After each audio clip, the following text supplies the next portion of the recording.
Pastor Mário prega, então 2h30, 3 horas. 11 de março, então é de 15 horas da tarde até as 21 horas. Então é um intensivão em vista do seu relacionamento. O custo é de R$60, porque o primeiro lote, que era 50, já acabou. E agora está no segundo lote. E daqui a pouco vai para o terceiro, meu irmão. Eu ouvi dizer aí que o primeiro foi 50, o segundo lote 60 e o terceiro lote parece que é 150.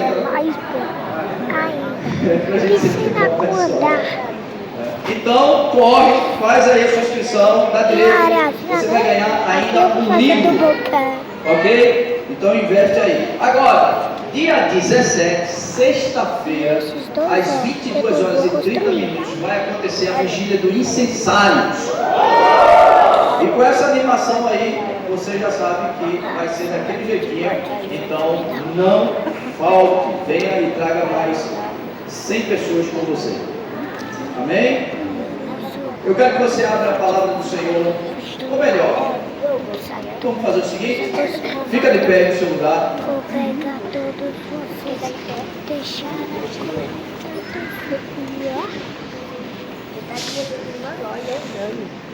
Ficou de pé, todo mundo de pé. Que a graça do nosso Senhor e Salvador Jesus Cristo, o amor de Deus, a comunhão, a consolação, o poder do Espírito Santo esteja sobre você, para que você vá, para que você vença e você volte a esta casa, trazendo os frutos da tua conquista, desde agora e para todo sempre. Amém. Receba a bênção.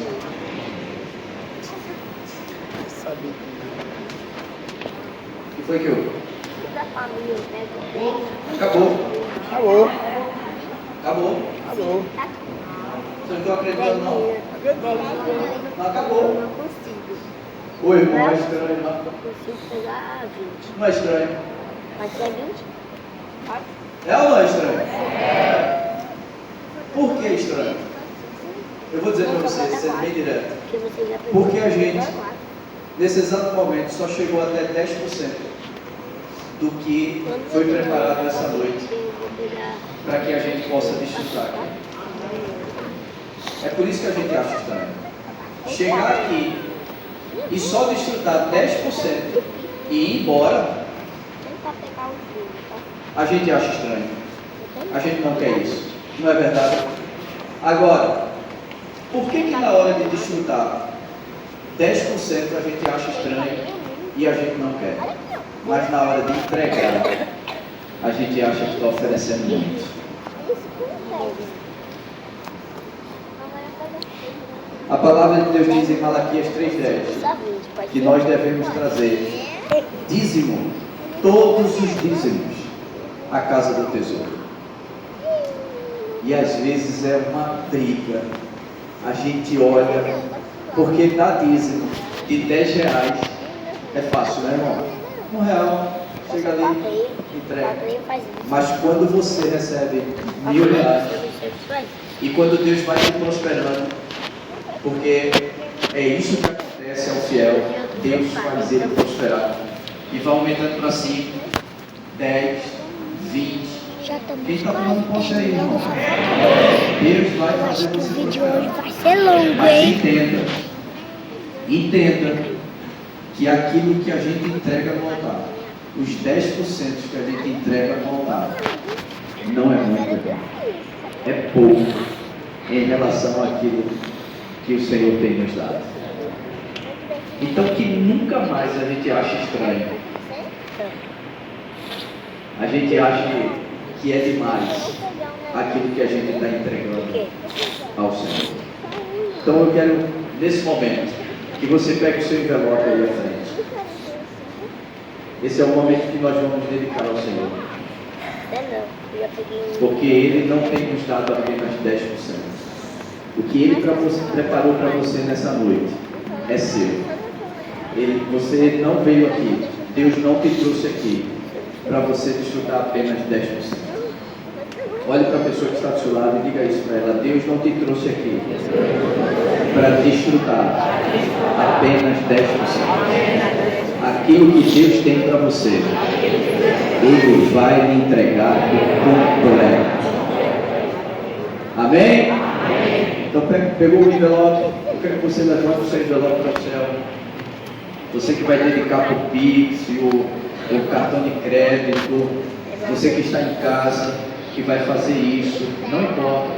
Se você está em casa, levante sua mão para o céu. Se você está aqui, levante, pega o envelope, mesmo que não vá usar, mas pega o envelope, levante para o céu. Em nome de Jesus. Pai, em nome de Jesus, nós te agradecemos pela tua palavra, pela riqueza que ela é e provoca em nós. Vale a pena ser fiel ao Senhor. Vale a pena colocar aqui os 10% daquilo, do tudo que o Senhor tem nos dado. Te agradecemos pela tua palavra, pelo direcionamento, pelo confronto, porque Ele nos alinha e nos conduz para um nível maior de prosperidade. Porque eu creio que aqui diante de mim está o povo que vai mais prosperar em 2023 sobre a face da terra. Em nome de Jesus. Amém e amém. Vamos dedicar ao Senhor.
Mas você pode dar a melhor salva de palmas da sua vida para Jesus.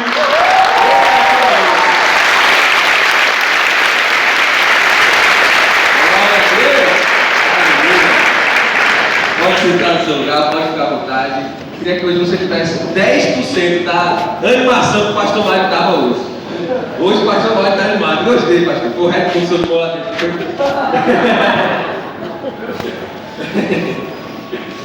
Mas eu creio que Deus tem grandes coisas, amém? Pelos meus cálculos, tem pelo menos 90% preparado para você. Então quem está aí disposto a receber, vai receber. Queria que você abrisse sua Bíblia lá no livro de Lucas, no capítulo 14, a partir do versículo 15. Essa foi a frase que meio que deu início a essa mensagem. Essa frase aqui eu fiz um cachorrinho, só falta fazer o focinho dele. Ir mais fundo que lindo. e trazer essa mensagem aqui para a gente hoje. Lucas capítulo 14, versículo 15 vai dizer assim: ao ouvir isso, um dos que estavam à mesa com Jesus disse: feliz será aquele que comer no banquete do reino de Deus. Eu creio que eu estarei junto com Deus, comendo o banquete do reino de Deus. Não sei você, mas eu creio que eu estarei lá, junto à mesa do Senhor, desfrutando de um banquete celestial. Sei que dizem que crente gosta de comer. Não sei se é verdade. Eu vejo o menino do Let's Go, é verdade mesmo. Mas dizem que crente gosta de banquete, gosta de mesa. E Deus ele preparou uma mesa para você, amém? Amém. Quantos estão preparados aí para ir para a mesa do Senhor? Amém. Mas aí, quando ele fala nesse versículo, dizendo que feliz é aquele que irá comer do banquete do reino de Deus, Jesus imediatamente, no versículo 16, ele interrompe aquele homem e ele começa a contar uma história. Vai dizer: Jesus respondeu: certo homem estava preparando um grande banquete e convidou muitas pessoas. Na hora de começar, enviou o seu servo para dizer aos que haviam sido convidados: venham, pois tudo já está pronto. Mas eles começaram um por um a apresentar desculpas. O primeiro disse: acabei de comprar uma propriedade, preciso vê-la. Por favor, desculpe. Outro disse: acabei de comprar 5 juntas de bois e estou indo experimentá-las. Por favor, desculpe. Ainda outro disse: acabo de me casar, por isso não posso ir. O servo voltou e relatou isso ao seu senhor. Então o dono da casa irou-se e ordenou ao seu servo: vá rapidamente para as ruas e os becos da cidade e traga os pobres, os aleijados e os cegos e os mancos. Disse o servo: o que o Senhor ordenou foi feito e ainda há lugar. Então o Senhor disse ao servo: vá pelos caminhos e valados e obrigue-os a entrar para que a minha casa fique cheia. Eu digo a vocês: nenhum daqueles que foram convidados provará do meu banquete. O homem chega para Jesus, estava lá sentado com Jesus e diz: meu Deus, como vai ser bom quando a gente for lá para o céu e tiver um monte de gente naquele banquete celestial. Aí Jesus chega e diz: realmente vai ser muito bom, só que o banquete já está preparado, mas tem muita gente que ainda vive dando desculpa, e quando chegar a hora vai perder a oportunidade de desfrutar do banquete. Eu creio, eu espero que ninguém daqui vai ouvir isso do Senhor. Vamos estar todos lá naquele banquete, amém? Amém. Mas alguns ficam presos a desculpas que fazem você perder a oportunidade de desfrutar do banquete mais extraordinário de toda a sua vida. Eu queria que você fechasse seus olhos para a gente orar, para a gente clamar mais ainda pela presença do Senhor. Senhor Jesus, vem com a Tua palavra nessa noite. Enche os nossos corações. Nós estamos aqui, Pai, disponíveis a ouvir a Tua voz. Nós estamos aqui com o nosso coração aberto para que o Senhor possa fazer aquilo que o Senhor deseja, transformar da maneira que o Senhor quiser. Pai, nessa noite que eu diminua e que o Senhor apareça. Que não sejam apenas as minhas palavras, mas que o Senhor fale e toque no coração de cada um deles. Em nome de Jesus eu te agradeço. Amém e amém. Amém. Então a gente vai ver aqui que Jesus estava sentado na mesa com alguns homens. E ele traz essa revelação. E agora eu queria que você fosse comigo lá para o livro de Lucas, capítulo 22, a partir do versículo 7. Agora a gente vai para um outro momento, para uma outra mesa. A mesa final da vida de Jesus. O momento onde ele reúne os seus discípulos para ter o último momento com eles. E a gente vai ver algumas coisas que a mesa nos proporciona, que estar com o Senhor nos proporciona. E lembrando sobre mesa, pensando sobre essa questão, eu sempre me lembro muito da minha infância. Porque todo domingo pela manhã a gente vinha para a igreja, toda a família, de 8 horas da manhã, porque tinha EBD, não é Carlinhos? Era cedinho, o pai não acordava, puxava da cama e dizia: tem EBD, a gente ia para EBD, assistia o culto, depois do culto todo mundo ia para a casa do Boinho, bicho patriarca, não sei quantos conhecem aqui. Mas todo domingo era essa mesma rotina. E todo mundo ia para lá, toda a família, né, os filhos e tal. Então, mesa é lugar de comunhão, é lugar de aprendizado, é lugar de crescimento, é lugar de estar junto, é lugar de ser renovado. E não é diferente quando a gente está com Jesus. Não é diferente quando a gente está na presença do Pai. E essa última mesa, ela é marcada por algumas coisas que Jesus vai tratar com os seus discípulos. E pensa comigo, era o último momento de Jesus com os seus discípulos, antes dele ser crucificado, antes dele ser levado até o madeiro, morrer por mim e por você. E no versículo 7 de Lucas 22, a palavra do Senhor vai dizer assim: finalmente chegou o dia dos pães sem fermento, no qual devia ser sacrificado o cordeiro pascal. Jesus enviou Pedro e João, dizendo: vão preparar a refeição da Páscoa. Onde queres que a preparemos? Perguntaram eles. Ele respondeu: ao entrarem na cidade, vocês encontrarão um homem carregando um pote de água. Sigam-no até a sua casa, que ele entrará. E digam ao dono da casa: o mestre pergunta: onde é o salão de hóspedes, no qual poderei comer a Páscoa com os meus discípulos? Ele lhes mostrará uma ampla sala, no andar superior, toda mobiliada. Façam ali os preparativos. Eles saíram e encontraram tudo como Jesus lhes tinha ordenado. Então prepararam a Páscoa. Quando chegou a hora, Jesus e os seus apóstolos reclinaram-se à mesa. Antes do último momento de Jesus aqui na terra, ele prepara esse lugar de comunhão, esse lugar de crescimento, para trazer as últimas informações, trazer os últimos comandos, trazer as últimas palavras dele para todos os seus discípulos, os 12 discípulos que Jesus tinha. E a gente vai ver que a mesa é um lugar muito importante, porque é um lugar ali exclusivo. Era um lugar ali para aqueles 12 estarem com o mestre. E a gente vai continuar lendo no versículo 15. A primeira coisa que a gente consegue observar que Jesus ele faz quando a gente está em comunhão com Ele, quando a gente está à mesa, a primeira coisa que Ele faz é confrontar. Não sei quantos aqui já foram confrontados, quantos já tiveram a oportunidade de passar por essa situação maravilhosa, não é mesmo? É uma delícia ser confrontado, não é gente? É bom demais. É ou não é? É não? É ruim, né? É uma situação difícil, é uma situação complicada. Você fica naquela: poxa, eu errei, poxa, eu podia ter feito melhor. Mas eu vou te contar um segredo: quem te confronta é porque te ama. Porque quem não te confronta, ele está nem aí para você quebrar a sua cara e perder o rumo da sua vida. Mas quem chega para você e diz: olha, você está indo no caminho errado, você precisa recalcular a sua rota, é porque ele se importa com você. Ele quer que você chegue no lugar aonde Deus preparou para você chegar. E Jesus é assim. Jesus é assim conosco. O Espírito Santo, não sei quantos já tiveram aquela sensação de ir fazer algo errado, ou ir fazer algo e sentir no coração: tem algo estranho, não é para eu estar indo por esse caminho, estou sentindo algo ruim dentro de mim, uma sensação estranha.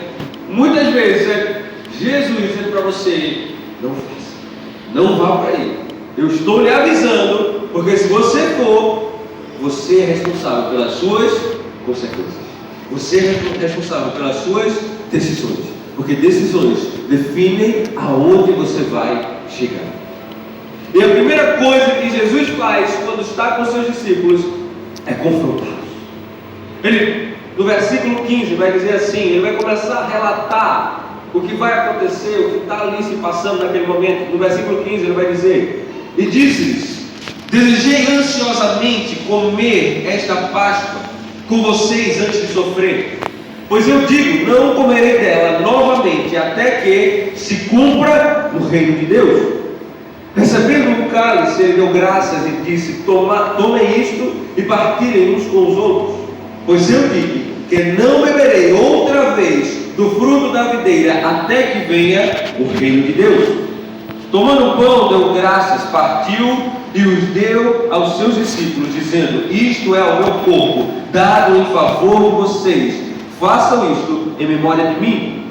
Da mesma forma, depois da ceia, tomou o cálice, dizendo: este cálice é a nova aliança do meu sangue, derramado em favor de vocês. Mas eis que a mão daquele que vai me trair está com a minha sobre a mesa. O Filho do Homem vai como foi determinado, mas ai daquele que o trair. Eles começaram a perguntar uns aos outros: qual deles iria fazer aquilo? Agora pensa comigo, eu queria que você entrasse na história, entendesse o contexto dessa história. Jesus prepara um momento de comunhão com seus discípulos, um momento de alegria, porque ele estava vivo.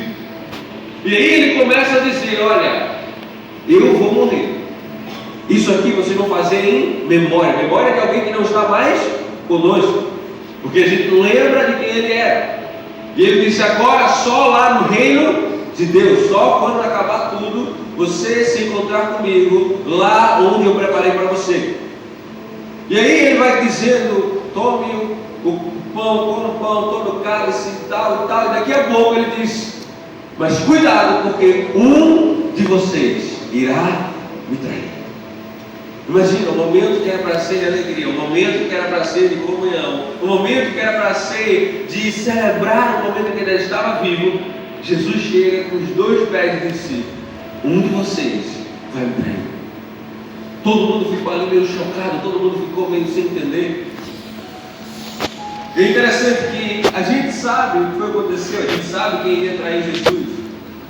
Até porque um dos discípulos lá foi lá e soltou o verbo, disse: era Judas mesmo, sem vergonha, sabia desde o início. E a gente descobriu que Judas traiu Jesus. E muitas vezes, quando a gente está lendo essa passagem, ou quando a gente lembra de Judas, muitas vezes a gente lembra com um pensamento julgador, pensando: meu Deus, como Judas foi capaz de trair Jesus? Como Judas teve a capacidade de andar com Jesus durante o seu ministério, vendo os milagres que ele fez, vendo aquilo que o Senhor poderia fazer, vendo que ele realmente era o Filho de Deus, e ainda assim teve a capacidade de trair. E aí eu começo a pensar comigo mesmo, mas muitas vezes a gente faz a mesma coisa, todos os dias. O que Judas fez uma vez, a gente acaba fazendo todos os dias. Sabe por quê?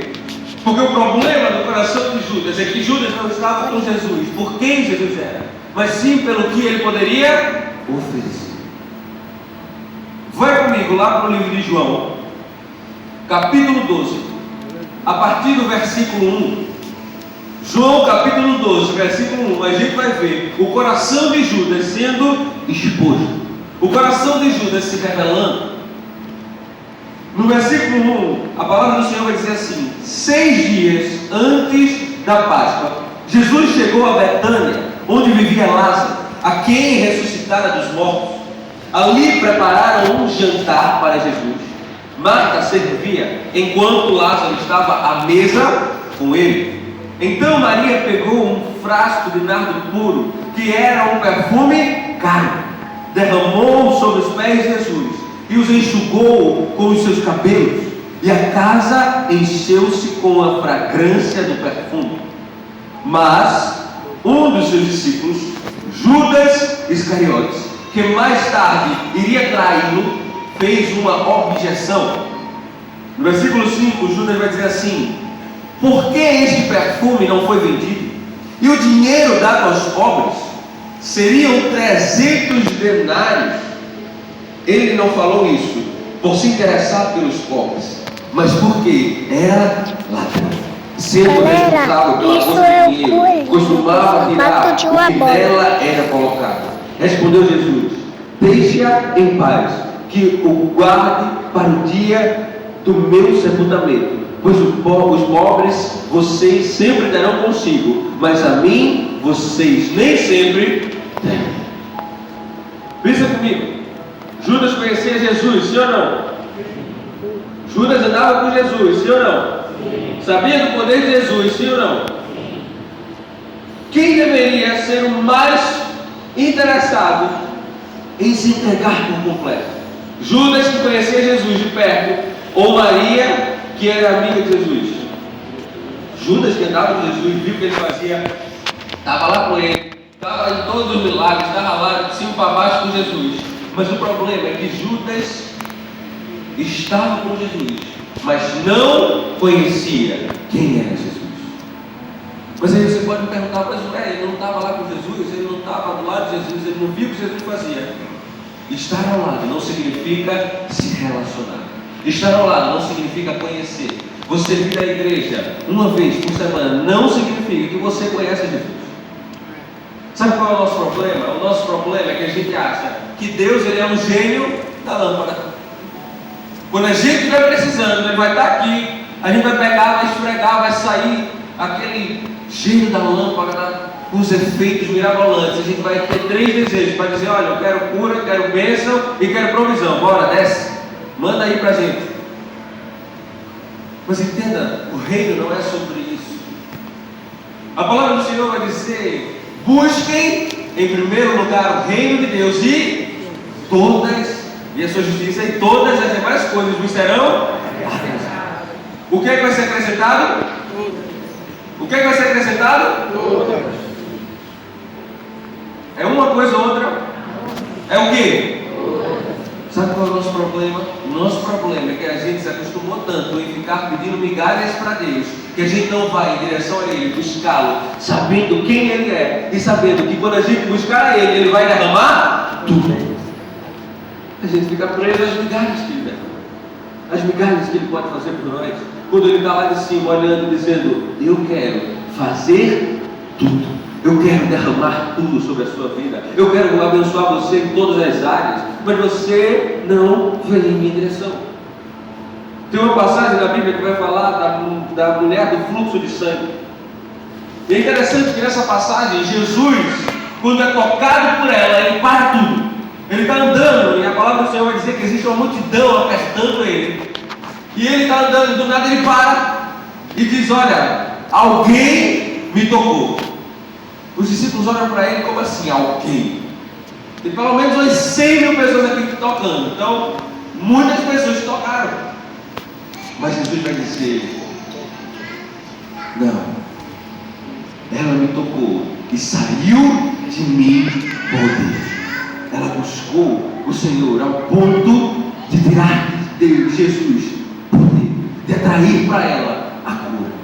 Enquanto muitas vezes a gente está só pedindo as migalhas, Deus está dizendo: vem, me toca, porque eu vou derramar tudo sobre você. Quando a palavra do Senhor diz: busquem ao reino de Deus, não é da gente dizer: vem teu reino simplesmente. É da gente dizer: toma o meu coração, toma tudo que eu sou, toma tudo que eu tenho. A partir do momento em que você busca de todo o seu coração, que a palavra do Senhor vai dizer que a gente tem que amar o Senhor de quê? Todo o nosso coração, todo o nosso entendimento, toda a nossa alma, toda a nossa força. Mas muitas vezes a gente só quer o que Ele tem para oferecer. A gente só quer as migalhas que são derramadas. A gente só quer os pouquinhos que a gente consegue fazer uma oração ou outra. E Ele está dizendo: olha, tem muito mais. Tem muito mais para você. Não se restringe àquilo que você pode pedir, porque a vontade de Deus é o quê? Boa, perfeita e agradável. Eu não acredito que você consiga pensar em algo que seja bom, perfeito e agradável, porque a gente não sabe nem o que é perfeição. A gente nem consegue alcançar a perfeição. Mas Deus está dizendo, olha, eu tenho uma vontade que é boa, perfeita e agradável. Não é uma coisa ou outra, são as três em um. São as três coisas da vontade de Deus. Mas por que a gente está tão distante? Por que a gente está tão preso às migalhas? Perde o tudo que Ele tem para oferecer e fica recebendo só de pouquinho em pouquinho. Deus está dizendo, olha, tem um banquete inteiro para você. Para de passar no drive-thru para pegar um lanchinho ou outro. Vem sentar à mesa. Vem desfrutar do que eu tenho para oferecer. Vem em minha direção, porque o que eu tenho para você te basta. O que o Senhor tem te basta. Quando a gente vai para o livro de Mateus, capítulo 26, no versículo 14, a gente vai ver que Judas traz Jesus por apenas algumas moedas de prata. No versículo 14 vai dizer assim, então um dos 12, chamado Judas Iscariotes, dirigiu-se aos chefes dos sacerdotes. E lhes perguntou, o que me darão se eu o entregar a vocês? E fixaram-lhe o preço, 30 moedas de prata.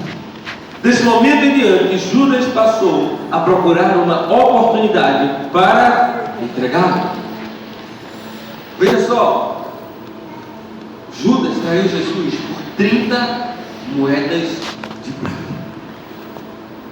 Talvez você esteja pensando, meu Deus, isso é tão efêmero, isso é tão pouquinho, isso aí não vale nem um milésimo daquilo que Deus entregou por nós, daquilo que Jesus fez por nós. Você acha isso um absurdo quando você lê, mas no seu dia a dia você não acha um absurdo você não encontrar 5 minutos do seu dia para entregar ao Senhor? Você não acha um absurdo você passar um mês sem ler a palavra, sem abrir a sua Bíblia, sem ouvir a voz de Deus? Você não acha um absurdo você passar um mês sem vir à igreja, sem ouvir a voz do Senhor? Mas quando é o outro, é muito mais fácil da gente identificar o erro do que quando é a gente. Porque quando é a gente tem várias desculpas. Ah não, eu estou muito atarefado no trabalho. Ah não, eu tenho a família. Ah não, eu tenho filhos para cuidar. Deixa eu te contar um segredo. Quando Deus for a sua prioridade, você vai ter que dar tempo de tudo. E ainda sobra. Porque Ele tem infinitamente mais que você. Quando a gente coloca Deus como prioridade, Deus, Ele cuida do resto.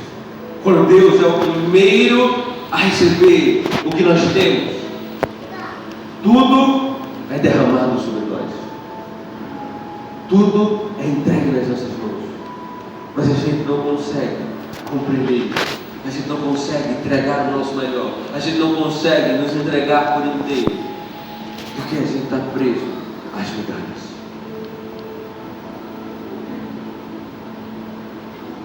Quando a gente continua lendo no versículo 23 de Lucas 22, a segunda coisa que Jesus vai fazer depois de confrontá-los é ensiná-los. Ele vai ver que no versículo 23 eles vão estar discutindo, eles estão discutindo sobre quem realmente iria trair Jesus.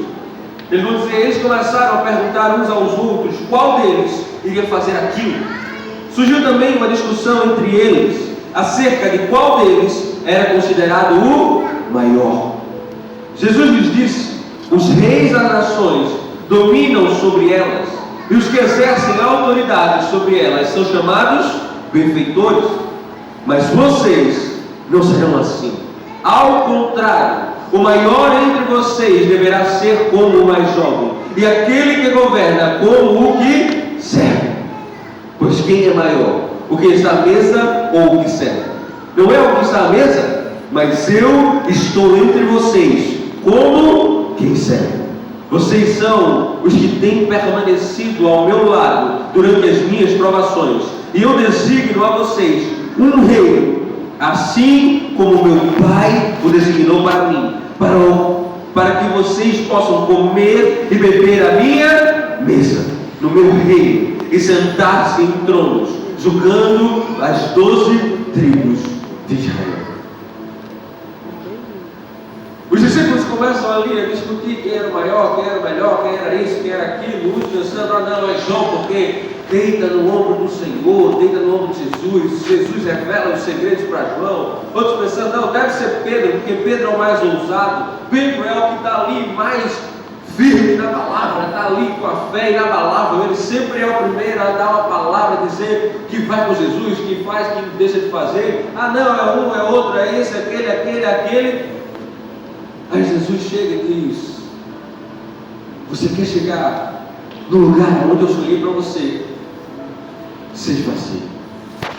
Você quer ser elevado? Diminua.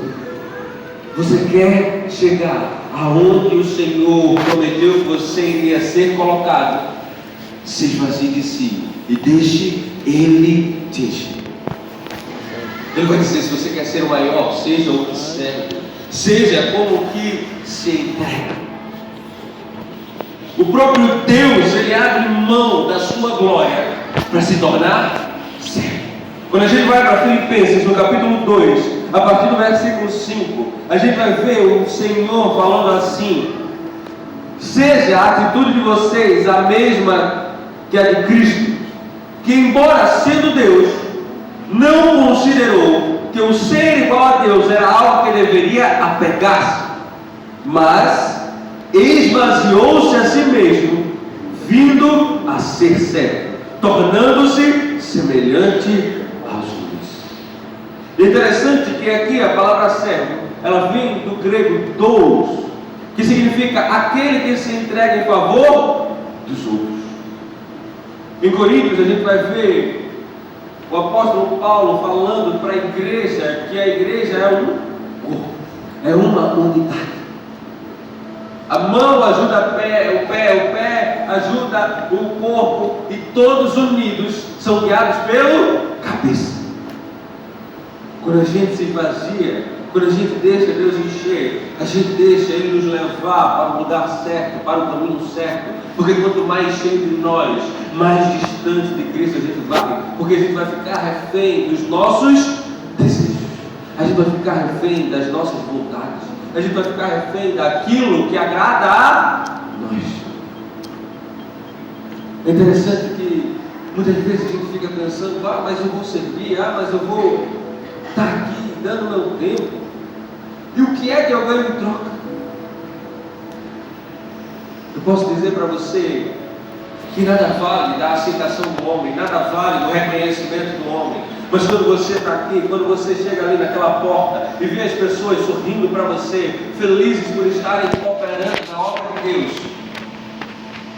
elas estão recebendo algo que não vai ser recebido aqui na terra, mas elas estão recebendo algo que vai ser entregue a elas lá no céu, uma cadeira com o nome delas escrito, para que elas possam sentar à mesa e receber o galardão que Deus preparou para elas. Sabe por quê? Porque Deus não nos chamou para que a gente seja conhecido. Deus nos chamou para que a gente possa revelar a sua glória, para que a gente possa revelar a sua luz. Não é sobre mim, é sobre Ele. Não é sobre o que eu posso fazer, mas é sobre o que Ele fez por mim e por você. Quando a gente é servo, quando a gente se esvazia, a gente começa a revelar o que o Pai fez, aquilo que o Filho fez por meio do Pai. Quando a gente volta lá para João, no capítulo 13, no versículo 1, a gente vai ver um dos principais acontecimentos, um dos momentos, eu acredito, mais marcantes da vida dos discípulos. No versículo 1 de João, no capítulo 13, vai dizer assim: um pouco antes da festa da Páscoa, sabendo Jesus que havia chegado o tempo em que deixaria este mundo e iria para o Pai, tendo amados os seus que estavam no mundo, amou-os até o fim. Estava sendo servido o jantar, e o diabo já havia induzido Judas Iscariotes, filho de Simão, a trair Jesus. Jesus sabia que o Pai havia colocado todas as coisas debaixo do seu poder, e que viera de Deus e estava voltando para Deus. Assim levantou-se da mesa, tirou a sua capa e colocou uma toalha em volta da sua cintura. Depois disso derramou água numa bacia e começou a lavar os pés dos seus discípulos, enxugando-os com a toalha que estava em sua cintura. Chegou-se a Simão Pedro, que ele disse: Senhor, vai lavar os meus pés. Eu acho engraçado que esse irmão, ele está sempre com uma resposta na boca, ele tem sempre algo para falar, ele tem sempre algo para intervir. E aí Jesus olha para Simão e diz, respondeu Jesus, você não compreende agora o que estou fazendo a você? Mais tarde, porém, entenderá. Disse Pedro, não, nunca lavarás os meus pés. Jesus respondeu, se eu não os lavar, você não terá parte comigo. Respondeu Simão Pedro, então Senhor, não apenas os meus pés, mas as minhas mãos, a minha cabeça, lava logo tudo. Respondeu Jesus, quem já se banhou, precisa apenas lavar os pés, todo o seu corpo está limpo. Vocês estão limpos, mas nem todos. Pois ele sabia quem iria traí-lo, e por isso disse que nem todos estavam limpos. Quando terminou de lavar os pés, Jesus tornou a vestir a sua capa e voltou ao seu lugar. Então lhes perguntou, vocês entenderam o que eu fiz a vocês? Vocês me chamam de mestre e de Senhor, e com razão, pois eu sou. Pois bem, se eu, sendo Senhor e mestre de vocês, lavei os seus pés, vocês também devem lavar os pés uns dos outros. Eu dei um exemplo para que vocês façam como lhes fiz. Digo verdadeiramente que nenhum escravo é maior do que o seu Senhor, como também nenhum mensageiro é maior do que aquele que o enviou. Agora vocês sabem essas coisas. Felizes serão se as praticar. Jesus para o momento que ele estava ali com seus discípulos. Ele pega uma bacia com água e ele começa a lavar os pés. Imagina o mestre, aquele que era santo, aquele que não tinha pecado, aquele que não tinha errado, aquele que tinha feito milagres, aquele que as mãos tinham curado cegos, paralíticos, tinham feito mortos ressuscitarem, estava de joelhos, lavando os pés dos traidores, lavando os pés daqueles que iriam abandonar, lavando os pés daqueles que precisariam de outro puxão de orelha para lembrar o que Jesus tinha feito por eles. Mas nem por isso Jesus pensou